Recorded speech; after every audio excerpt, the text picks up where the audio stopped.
Hi అండి, నేను మీ పక్క పల్లెటూరు రమాదేవిని. ఎలా ఉన్నారు? బాగున్నారా? మీరందరూ బాగుండాలని కోరుకుంటున్నా. నేను చాలా బాగున్నా. ఈ వీడియో వచ్చేసి పొద్దున్నే దోశలు అయితే పోసుకున్నామండి. దోశలు కూడా నేను పోయలేదండి, మా అబ్బాయి పోసాడు. ఇవాళ మా అబ్బాయి చేతి వంట నేను తింటున్నాను అనమాట.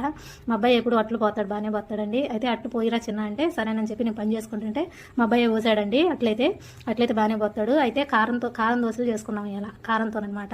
ఇక చట్నీ అది ఏమి లేకుండా కొంచెం కారపొడి పక్కన వేసుకొని ఇక తినేస్తాం మేమైతే. ఎప్పుడైనా మీ పిల్లల చేత కూడా ఇలానే ఇంట్లో తింటా అంటే వేపించుకొని దోశలు కానీ ఏదైనా కూరలైనా అన్నమైనా చేపించుకొని తినడానికి ట్రై చేస్తూ ఉండండి. ఎప్పుడు మనం అంటే మనమే తింటూ ఉంటాం కదా, అప్పుడప్పుడు పిల్లల చేత కూడా ఇలా చేయించుకొని తింటూ ఉండండి. నేనైతే చేయించుకొని ఇట్లా అట్లా పోపించుకొని తింటూ ఉంటానండి. మా ఇంట్లో అయితే మా అబ్బాయి పోతాడు, ఇబ్బంది ఏం లేదు. కాకపోతే ఇక్కడ మా అబ్బాయిని చూపించవచ్చు కదంటే నేను మా అబ్బాయిని చూపించానంటే అసలు వీడియో కూడా నన్ను తీనేడు. అందుకని చెప్పి మా అబ్బాయిని చూపించలేదండి. ఇప్పుడు పోసేది మా అబ్బాయే, అందుకని మా అబ్బాయిని అసలు చూపించలేదు నేను ఈ వీడియోలో. ఇక అదండి, ఈ వీడియో నచ్చిందని అనుకుంటున్నాను. నచ్చితే కనుక లైక్ చేయండి, కొత్తగా నా ఛానల్ అయితే సబ్స్క్రైబ్ చేసుకోండి. నెక్స్ట్ వీడియోలో మేము ముందుంటా. మీ సపోర్ట్ ఎప్పటికి నాకు ఇలానే ఉండాలి. మీరు సపోర్ట్ చేస్తూ ఉంటే ఇంకా వీడియో